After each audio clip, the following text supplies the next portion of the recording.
আপনি কি ঝাল প্রেমী? আজকের এই লোভনীয় ঝাল ঝাল ভর্তাটা আমার প্রিয় ঝাল প্রেমী ভিউয়ার্সদের জন্য।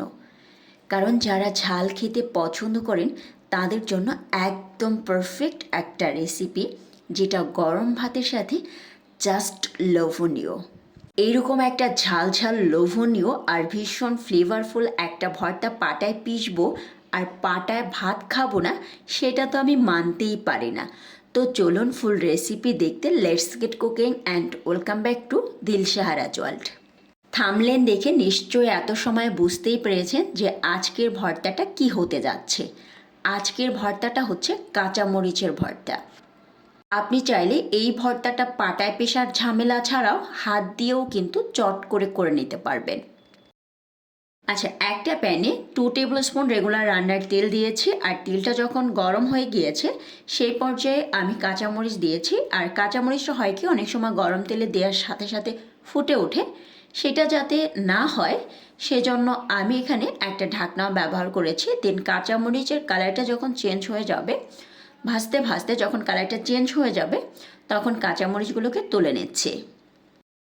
আচ্ছা, সেম তেলেই এখানে আমি বড় সাইজের 2টা রসুনের কোয়া খোসা ছিলে নিয়েছি। আপনারা চাইলে খোসা সহও করতে পারেন, যদি আপনারা শিলপাটা এটাকে একদম মিহি করে বেটে নিতে পারেন। তো এখন এই রসুনের কালারটা চেঞ্জ না হওয়া পর্যন্ত রসুনটাকেও ভেজে নেব। আর রসুনটা যাতে খুব সফট হয় সেই জন্য আমি এখানে একটা ঢাকনা দিয়ে এই রসুনটাকে একদম গ্যাসের ফ্লেমকে মিডিয়াম থেকে লো লেভেলে রেখে প্রায় 2 থেকে 3 মিনিটের জন্য ভাপিয়ে নিয়েছি। ভর্তা তৈরির কাজটা আপনার পছন্দ মতো যে কোনো ওয়েতে করে নিতে পারেন, চাইলে শিলপাটা, ব্লেন্ডার অথবা আমার মতো এরকম একটা মাটির পিষনিতেও করতে পারেন। যেহেতু মরিচ এবং রসুন দুটোই আমি ঢাকনা দিয়ে অনেকটা সিদ্ধ করার মতোই করে নিয়েছি, যার কারণে এগুলো কিন্তু ভীষণ সফট অবস্থায় আছে। আপনি চাইলে এটাকে হাত দিয়েও করে নিতে পারেন। তবে একটা কথা, এখানে হাত দিয়ে মরিচ ভর্তাটা করতে গেলে দেখা যায় অনেক সময় হাত জ্বলে। মরিচ এবং রসুন দুটোই পিষে নেওয়া হয়ে গিয়েছে। এখন আমি এখানে একটা বড় সাইজের কাঁচা পেঁয়াজের কুচি দিয়েছি, আর পেঁয়াজের কুচিটাকে খুব ভালো করে থেতো করে নিতে হবে। এমনভাবে এটাকে থেতো করতে হবে যাতে পুরোপুরি পিষে না যায়, আবার একদম শক্ত অবস্থাতেও না থাকে।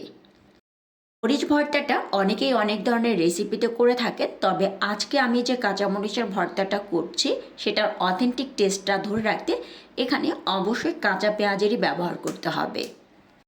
এখন এখানে আমি কিছুটা ধনিয়া পাতা কুচি দিয়েছি, আর এই ধনিয়া পাতাটাকেও পিষনি দিয়ে খুব ভালো করে সফট করে নিচ্ছি।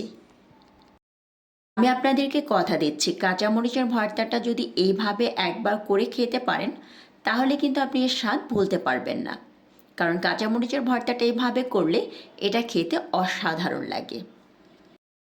এখন 1 চা চামচ লবণ দিচ্ছি। যে কোনো মরিচের ভর্তা লবণের পরিমাণটা একটু বেশি হলে কোনো সমস্যা নেই।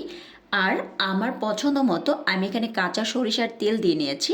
অনেকে কম বা বেশি খেতে পছন্দ করেন, কাঁচা সরিষার তেলটা অবশ্যই দিবেন, এতে করে দারুণ একটা ফ্লেভার আসবে। এরপর এই ভর্তাটাকে আবারও একবার পিষে নিয়েছি, আর এটা এখন কতটা লোভনীয় লাগছে।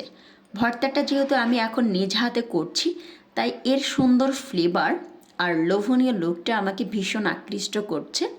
তো আমি কিন্তু এই ভর্তাটা পেশার সাথে সাথে পাটায় ভাত খেতে বসে যাব।